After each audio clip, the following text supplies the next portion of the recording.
Ayan po mga kapatid, magandang gabi po sa lahat at narito na naman po ako at muling magbabalik at merong reading na ibabahagi ng mga mensahe. Ang mensaheng ito ay kung ano ang mga mangyayari sa mga taong gusto kang patahimikin. Ayan. Kung ano ang mangyayari sa mga taong ito. Ayan. Tignan natin ang pag-ano ng baraha mga kapatid. Kung ano nga ba ang mangyayari sa kanila. Yung kapatid, dito sa oracle card tayo mag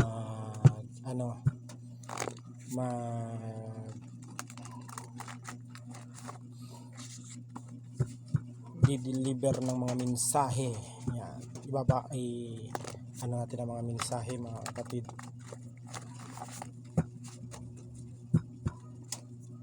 Yan.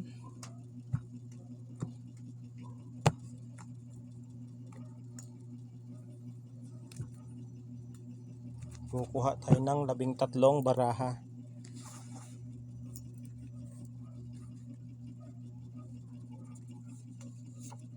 One, two,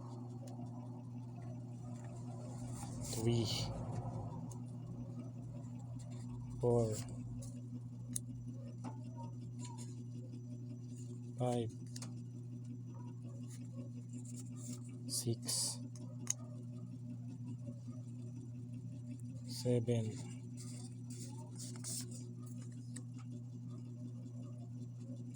8, 9, 10, 11,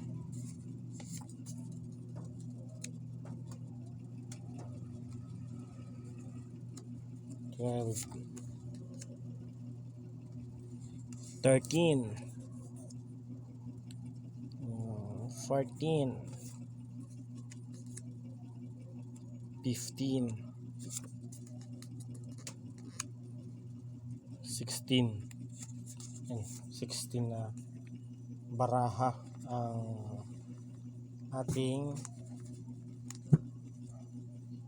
mga mensahe na ibabahagi sa inyo. Yan. Kung ano ang mga mangyayari sa mga taong gusto kang patahimikin. Yan.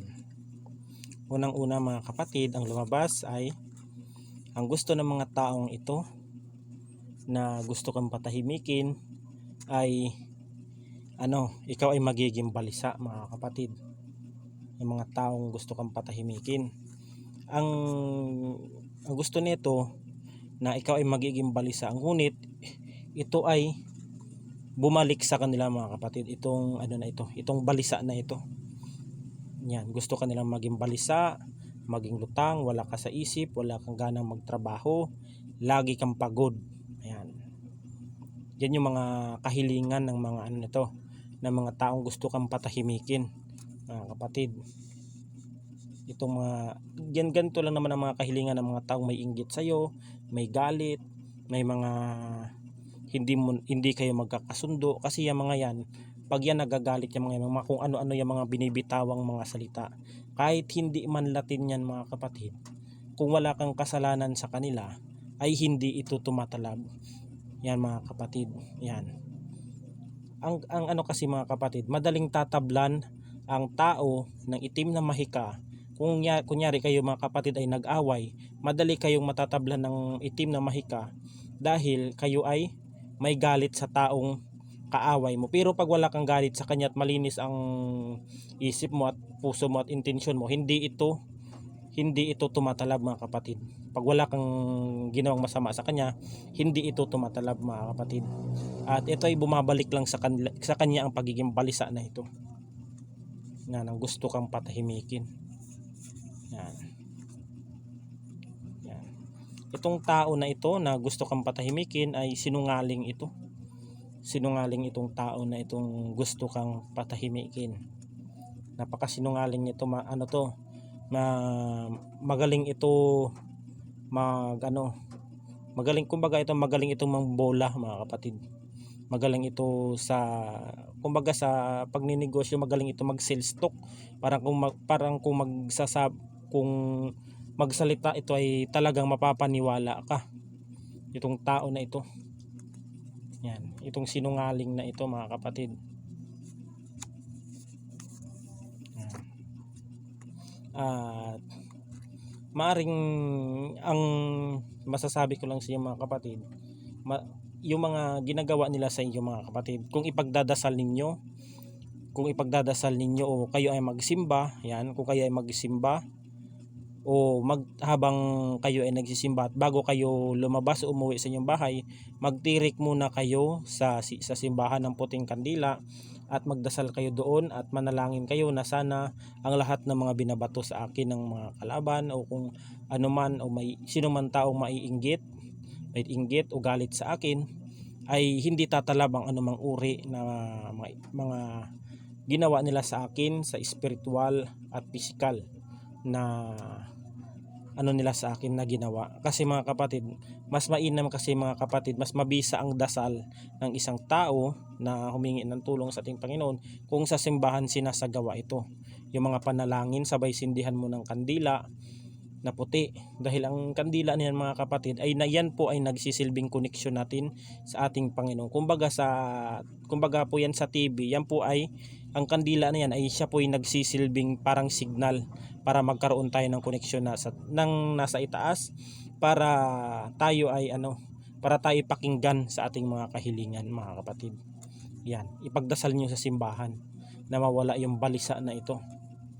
Yan, pagiging balisa.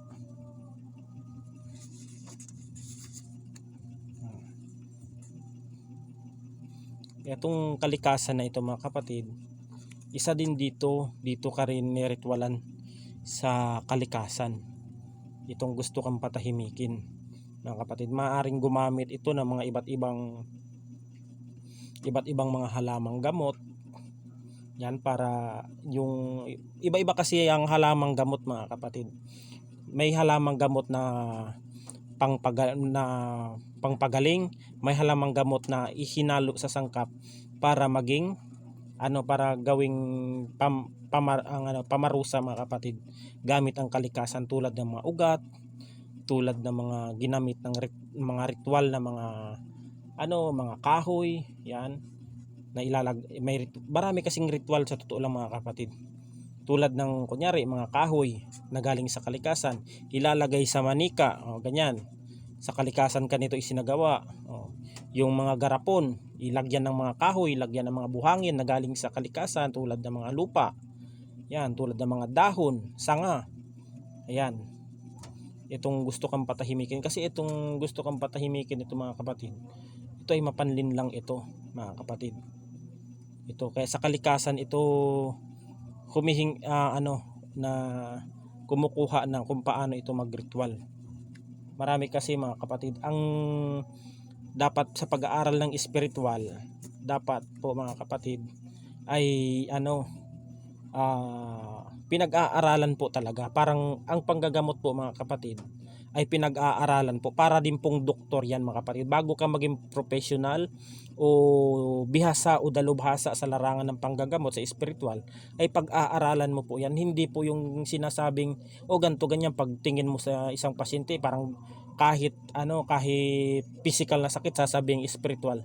Kaya napapahamak ang mga pasyente natin dahil sa pagsisinungaling ng manggagamot. May iba kasing manggagamot mga sinungaling kahit sabihing physical ang sakit, sinasabing spiritual, tapos sisingilin ng mahal. May mga ganon na mga tao. Yan, kaya sa kalikasan ka nito nakumuha ng mga ng mga sangkap para sa pagre-ritual. Isa na rin dito ang pagiging balisa. Yan mga kapatid, may mga mangyayari dito sa mga sa mga taong gusto kang patahimikin mga kapatid. Ito ay may lihim at sikreto sa iyo na hindi niya sinasabi. Itong tao na ito, may mga sikreto itong taong gusto kang patahimikin. Ito yung tao na ito, pero hindi ito nagtatagumpay. Bumabalik lang ito sa kanya, yung mga pinagagawa niya sa yung mga masasama ay bumabalik lang dun sa kanya, dahil unang-una po sa lahat, hindi po nagtatagumpay ang kasamaan sa kabutihan, mga kapatid. Yan, kaya minsan mga kapatid, may mga tao talagang hindi umaasenso kasi pinapairal ang kanilang ugali, mga kapatid, na hindi maganda. Kaya ganun. May lihim ito at sekreto sa iyo, mga kapatid, na hindi mo na sinasabi. Napalihim ka nitong binibira, mga kapatid. Kasi ito yung nakikita niya sa inyo, na kayo ay may masayang pamilya. Ang gusto nitong sirain ang inyong pamilya, mga kapatid. Kayo ay mag-aaway-away. Ito parang ito, mga kapatid, mahilig itong tao na ito na gusto kang patahimikin. Magaling ito gumawa ng salita, mga kapatid, itong tao na ito. May mga lahing may mga lahing demonyo ang ugali nito, itong tao na ito. Yan, kaya wag mo na lang itong pansinin, mga kapatid, yung mga pinagagawa ng taong gusto kang patahimikin. Ang masasabi ko lang dito, bigyan nyo ng time ang inyong sarili, mga kapatid. Wag kayong gumanti, wag kayong gagawa ng hindi maganda. Wag ninyong ilagay ang batas sa inyong kamay. Hayaan ninyong ipaubaya ninyo ito sa Panginoon. Kat mga kapatid, bigyan mo ng time ang iyong sarili. Ito ang mensahe, mga kapatid.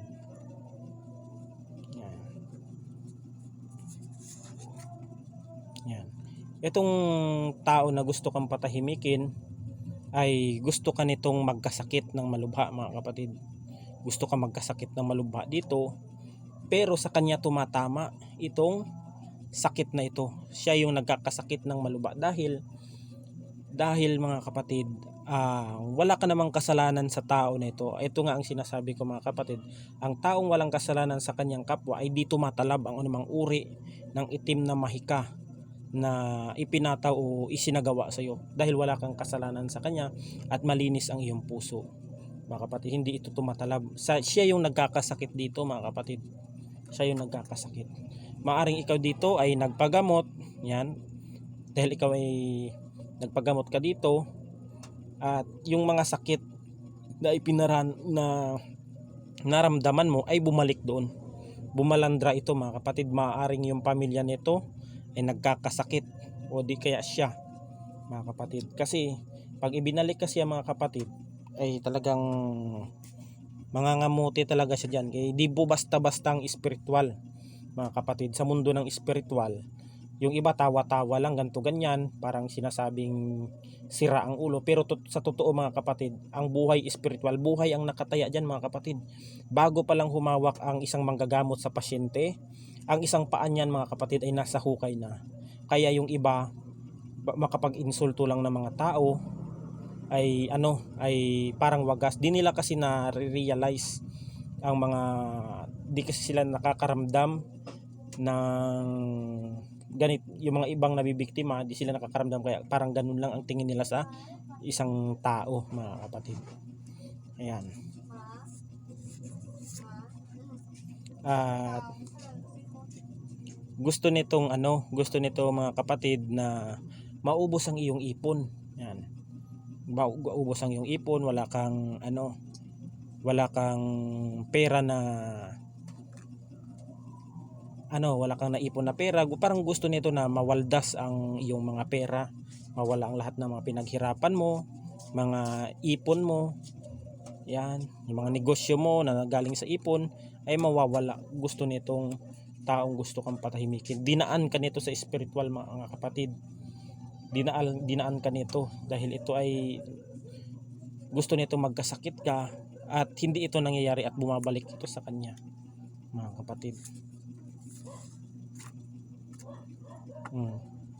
Meron dito akong nakikitang may isang taong mayaman dito.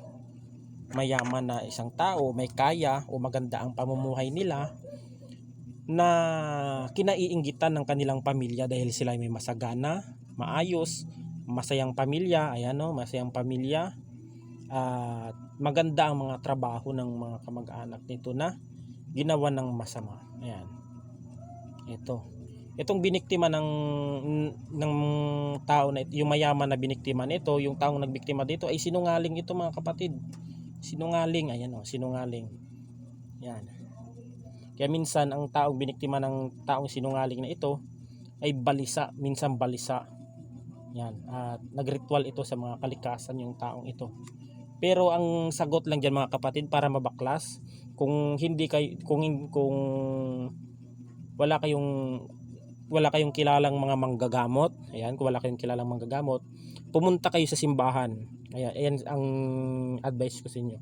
Pumunta kayo sa simbahan, magsimba kayo ng linggo. Pag uwi niyo, bago kayo umuwi sa bahay, magsindi kayo ng kandila doon at ipanalangin ninyo ng lahat ng mga ginawa sa iyo, tulad ng pagkabalisa, pagkasakit ay babalik sa kanila. Totoo, babalik ito mga kapatid, 100% mga kapatid, babalik ito yung ginawa sa inyo. Babalik yan mga kapatid. Oy, dahil dito mga kapatid, ikaw dito ay lumapit sa isang legit na manggagamot. Sa totoong manggagamot ka talaga lumapit dito. Maaring ikaw ay nagpagamot dito, yan.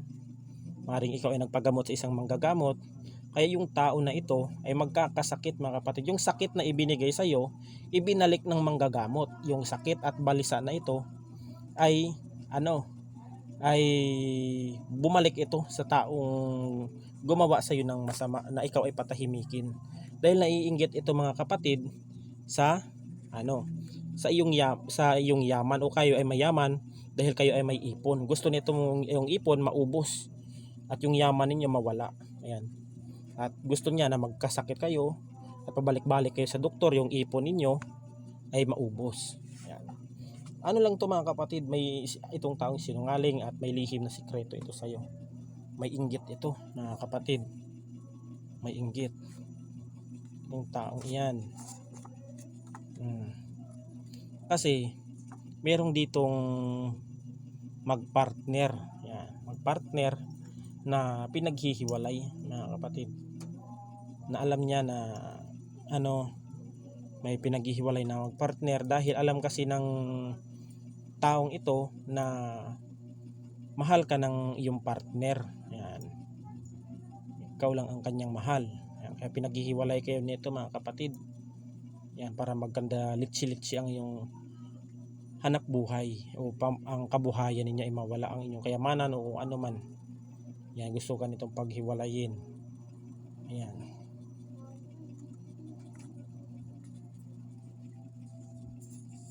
At kasi you're blessed na tao. Ikaw kasi ay blessed na tao mga kapatid. Ikaw ay pinagpapala dito. Yan. Kaya gusto ka nitong patahimikin ng mga taong ito. Ginagawan ka ng kwento na hindi naman totoo. Itong mga taong ito ay sinungaling to. Ubod ng sinungaling itong taong gumagawa ng masama sa iyo kasi naiinggit ito sa mga tagumpay, sa mga blessing na dumating sa iyo, dahil takot ito. May nakikita ako dito na takot yung tao na ito na ikaw ay yumaman, baka malamangan mo itong tao na ito. Ayan, magaling itong magkwento, mabuka itong tao na ito, mabuka ito mga kapatid, yung taong gusto kang patahimikin. Yan itong mangyayari sa kanya, kakarmahin ito, kakarmahin lahat ng ginawa sa iyo na magkakasakit.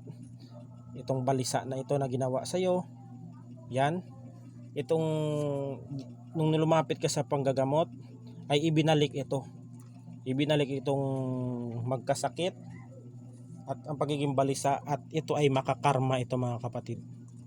Makakarma itong taong gusto kang patahimikin. Maaring magkakasakit ito ng malubha dahil ibinalik ng manggagamot ang naranasan mo sa kanya, ay babalik dun sa gumawa. Yan. may single dad dito na nabiktima ng ganitong pamamaraan. May single dad. Ayan. Ayan. Mga kapatid. At maaring yung gumagawa sa inyo ng ng ritual na ito, na kayo magkasakit, na galing sa kalikasan, maging balisa, itong Taurus, mga kapatid, Taurus, earth sign yung gumagawa sa inyo ng masama na gusto kang patahimikin. Ayan, mga kapatid. At yan ang mga mensahe ng mga baraha ngayong gabi. At naway magustuhan po ninyo ang aking mga mensahe na ito. At paki-like, share at subscribe na rin po ang aking YouTube channel na Maestro Apo, at ang aking bagong Facebook page ngayon na Maestro Apo Vlogs and Reels. Yan po ang aking YouTube ang Facebook page ko, at pakisuportahan na lang po, at hanggang dito na lang, at God bless us all. Ingat po tayo palagi.